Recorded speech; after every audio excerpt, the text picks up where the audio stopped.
함께 기도하시겠습니다. 하나님 감사합니다. 오늘도 하나님 말씀으로 하루를 시작합니다. 이번 한 주간도 좀 우리가 말씀 가운데 승리하는 귀한 시간들 되게 하여 주옵소서. 감사드리며 예수님의 이름으로 기도드립니다. 아멘. 오늘 함께 나눌 하나님의 말씀은 열왕기상 12장 25절에서 33절입니다. 여로보암이 에브라임 산지에 세겜을 건축하고 거기서 살며 또 거기서 나가서 분우엘을 건축하고 그 마음에 스스로 이르기를 나라가 이제 다윗의 집으로 돌아가리로다. 만일 이 백성이 예루살렘에 있는 여호와의 전에 제사를 드리고자 하여 올라가면 이 백성의 마음이 유다 왕 된 그 주 르호보암에게로 돌아가서 나를 죽이고 유다 왕 르호보암에게로 돌아가리로다 하고 이에 계획하고 두 금송아지를 만들고 무리에게 말하기를 너희가 다시는 예루살렘에 올라갈 것이 없도다. 이스라엘아 이는 너희를 애굽 땅에서 인도하여 올린 너희 신이라 하고 하나는 베델에 두고 하나는 단에 둔지라. 이 일이 죄가 되었으니 이는 백성들이 단까지 가서 그 하나에게 숭배함이더라. 저가 또 산당들을 짓고 레위 자손이 아닌 보통 백성으로 제사장을 삼고 8월 곧 그 달 15일을 절기를 정하여 유다의 절기와 비슷하게 하고 단에 올라가되 베델에서 그와 같이 행하여 그 만든 송아지에게 제사를 드렸으며 그 지은 산당의 제사장은 베델에서 세웠더라. 저가 자기 마음대로 정한 달 곧 8월 15일로 이스라엘 자손을 위하여 절기로 정하고 베델에 쌓은 단에 올라가서 분향하였더라. 아멘. 오늘도 말씀으로 하루를 시작하신 여러분들에게 하나님의 귀한 은혜가 함께 하시기를 바랍니다. 이스라엘의 역대 왕들을 평가할 때 사용하는 두 가지 대표적인 성경에 기록된 이런 문구가 있습니다. 이 좋은 왕을 평가할 때는 다윗의 모든 행위와 같이 여호와 보시기에 정직히 행하였다라는 이런 표현을 합니다. 그리고 아주 나쁘고 악한 왕을 잘못된 왕을 평가할 때는 바로 느밧의 아들 여로보암의 길로 행하여 여호와 보시기에 악을 행하였다고 성경은 기록을 하고 있습니다. 그러니까 여로보암의 길을 걸었다. 이거는 그냥 하나님의 뜻을 버리고 악한 길로 행했다라는 아주 대표적인 이 문구란 것이죠. 바로 오늘 본문의 이 여로보암이 바로 그 사람입니다. 그 주인공이 바로 이 여로보암이에요. 솔로몬이 하나님을 떠나서 이방 신들을 섬겼기 때문에 하나님은 다윗과 약속하셨던 그 약속처럼 또 경고처럼 이 하나님을 떠난 이 솔로몬에게 이스라엘의 그 왕을 대대로 넘겨주지 않았어요. 그 대신 그래도 다윗을 기억하셔서 이 예루살렘과 이 유다 백성은 유다 지파는 이 다윗의 후손들을 따르게 만들었고 나머지 이 10지파는 바로 여로보암에게 하나님이 주신 것이죠. 그래서 이제는 이스라엘은 예루살렘을 중심으로 유다 지파와 베냐민 지파 또 레위 지파들이 함께 있었던 남유다 그리고 나머지 10개 지파를 중심으로 한 이 여로보암이 다스리는 북이스라엘 이렇게 두 개의 나라로 나눠지게 되었습니다. 비록 이스라엘이 이렇게 둘로 갈라졌지만 그들의 신앙이 갈라진 건 아니었어요. 하나님이 북이스라엘은 버리고 남유다를 선택하시고 이것은 아니었습니다. 하나님은 여전히 이스라엘의 하나님이셨어요. 그래서 비록 솔로몬의 죄악 때문에 이 이스라엘이 둘로 갈라지긴 했지만 하나님께서 원하셨던 것은 각각 그 갈라졌지만 그 남유다는 남유다대로 또 북이스라엘은 북이스라엘대로 하나님을 잘 섬기는 백성이 되기를 원하셨습니다. 그렇게 계속 하나님은 이 이스라엘 백성에 대한 마음을 갖고 계셨던 것이죠.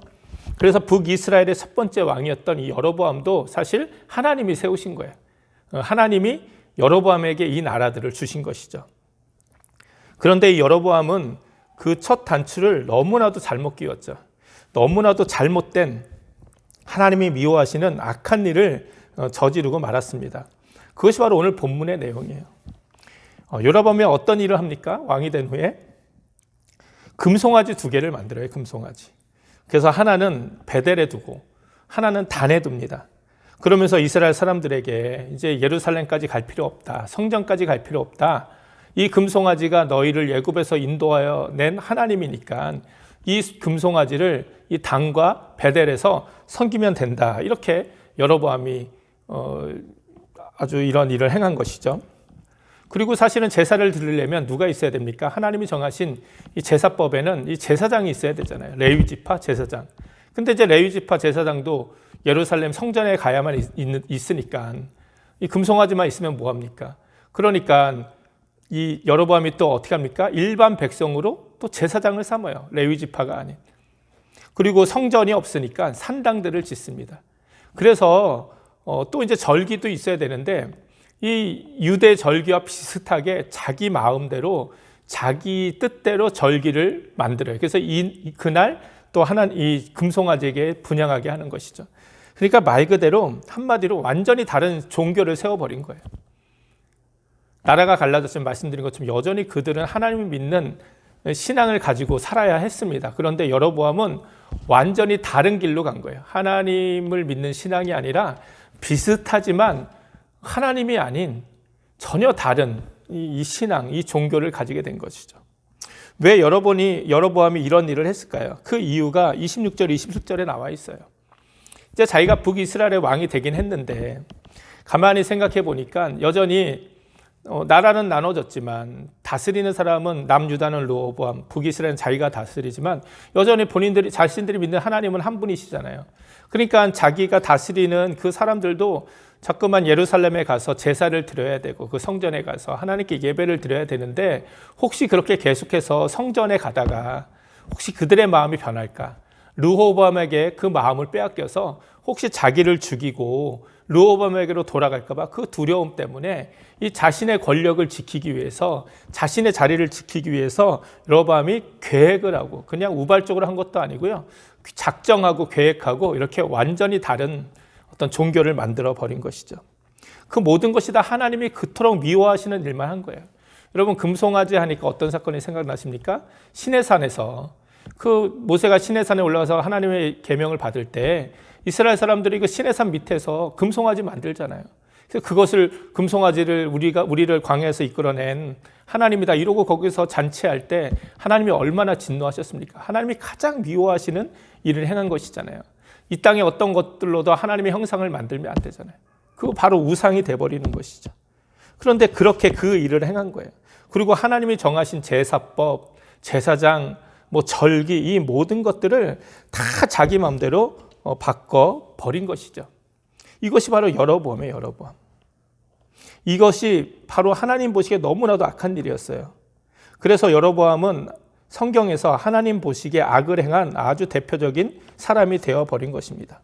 그리고 이제 여로보암을 시작해서 이 북이스라엘, 남유다는 르호보암으로 쭉 계보가 이루어지고요. 유다 그 다윗의 자손으로 쭉 그 왕의 계보가 이어져요. 근데 북이스라엘은 왕이 막 바뀌어요. 그냥 어떤 한 가문으로 이루어진 것이 아니라 그때 아주 그냥 왕들이 바뀝니다. 그리고 19명이나 되는 왕들이 있었거든요. 주전 722년 아수르에 의해서 멸망되기 전까지 19명의 이스라엘 왕들이 있었는데 북이스라엘 왕들이 있었는데 그 모든 사람 19명 한 명도 예외 없이 모든 사람들에 대한 평가는 다 여로보암의 길을 걸어간 하나님 보시기에 악을 행한 왕들이었다는 거예요. 말 그대로 여로보암이 첫 단추를 너무 잘못 끼우고 그 길로 그냥 모든 사람이 걸어간 것이죠. 그렇다면 여로보암의 길이 무엇을 의미합니까? 여러 가지로 설명할 수 있겠지만 제가 생각하는 것은 이 하나님 중심이 아닌 나 중심의 그 신앙이에요. 이게 여로보암의 길이에요. 말씀드린 것처럼 여로보암은 자신의 권력을 지키기 위해서 자신을 위해서 하나님이 정하신 제사장 제도, 절기를 다 바꿔버립니다. 그리고 이런 여로보암의 잘못된 신앙은 또 그대로 북이스라엘 사람들에게 영향을 미쳐요. 왜 그렇습니까? 안 그래도 절기마다 하나님께 제사하러 예루살렘 성전으로 가는 길이 쉽지만 않았습니다. 멀고 험했고 비용도 많이 들고. 그런데 이제는 자기가 살고 있는 근처에서 단에서 베델에서 제사를 드릴 수 있게 된 거죠. 그러니까 얼마나 편합니까? 그러니까 그냥 아무 생각 없이 여로보암을 따라가는 거예요. 또 그들은 해마다 하나님이 정하신 성전세 11조를 내야 합니다. 왜냐하면 레위 지파 또 그 제사장들을 책임져야 했기 때문에. 그런데 이제는 하나님이 구별하신 레위 지파가 필요 없게 된 거예요. 왜? 그냥 아무나 그냥 제사장이 될 수 있으니까. 그리고 그들에게는 이제 눈에 보이는 금송아지도 있는 거예요. 다른 민족들은 다 자기들이 믿는 신의 그 형상이 있고 뭔가 손으로 만져지고 느껴지는 뭔가가 있었는데 이스라엘은 하나님의 형상을 만들 수가 없잖아요. 근데 이제 자신들도 남들에게 다 이렇게 보여줄 수 있는 금송아지가 2마리나 2개나 생겨버린 것이죠. 왜 이토록 사람들은 눈에 보이는 것에 집착하는지 모르겠어요. 하나님은 그토록 십계명부터 시작해서 하나님의 형상을 만들지 말라고 그토록 명령하셨는데 사람들은 끊임없이 눈에 보이는 형상을 만들고 그것을 하나님이라 여기며 살고 싶어하는지 모르겠습니다. 아무튼 여로보암의 이 잘못된 신앙이 그냥 이스라엘 백성들에게도 그냥 전해진 거죠. 그렇게 이제 북이스라엘은 하나님과는 전혀 상관없는 길을 걸어가기 시작한 겁니다. 제가 처음 말씀드렸죠. 왕들을 평가할 땐 2가지 길이 있다고. 다윗의 길로 행했느냐 아니면 여로보암의 길로 행했느냐. 다윗은 하나님 중심, 다윗의 길로 행했다는 것은 하나님 중심, 하나님 말씀의 중심을 산다는 거예요. 그러나 여로보암의 길로 행했다는 것은 하나님 중심이 아니라 나 중심, 하나님 말씀의 중심이 아니라 내 생각과 내 계획과 내 뜻대로 내가 편한 대로 살아가는 그 모습이 바로 여로보암의 길입니다. 결국 하나님은 다윗의 길은 축복하셨지만 여로보암의 길은 망하게 하셨습니다. 오늘 우리는 어떤 길을 걸어가고 있습니까?